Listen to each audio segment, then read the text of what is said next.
Elaine Chao is now joining us. She's with the Heritage Foundation. She is the former U.S. Labor Secretary. Madam Secretary, the President says, we'll get back to prosperity if you give me another 4 years.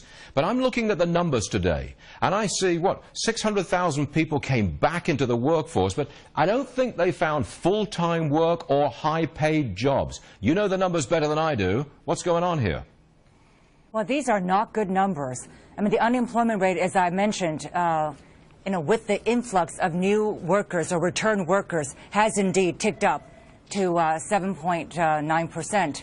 And so the whole employment situation is still in a very, very low point. It's in the doldrums. The labor participation rate just ticked up 0.1%, nearly. It's about 63.8, which is near a 30-year low still.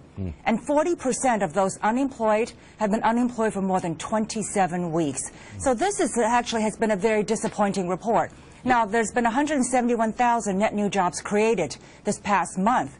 But at this rate, it's still going to take 4 to 5 years, 5 to 6 years, before we get back to where we were back in 2008. Actually, Madam Secretary, I believe that you have to create 349,000 new jobs every month, and you've got to keep up that pace for 3 years. If you did that, you get down to 6% again. Obviously, we're nowhere near that. Nowhere near. Not at all. And there are 23 million Americans who are either unemployed or looking for full-time work or working part-time.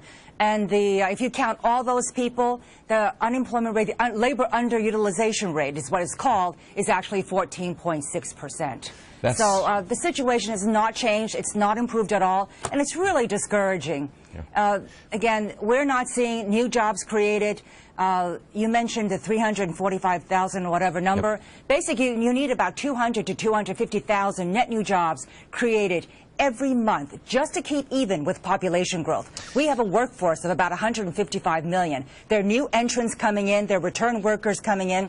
So we need a minimum of 200 to 250,000 net new jobs just to keep even with where we are. Elaine Chao, the population growth. We thank you very much for your expertise. You were a former Labor Secretary. You know what you're talking about, and we appreciate that characterization. Thank you very much, ma'am. We appreciate it. Thank you. Okay.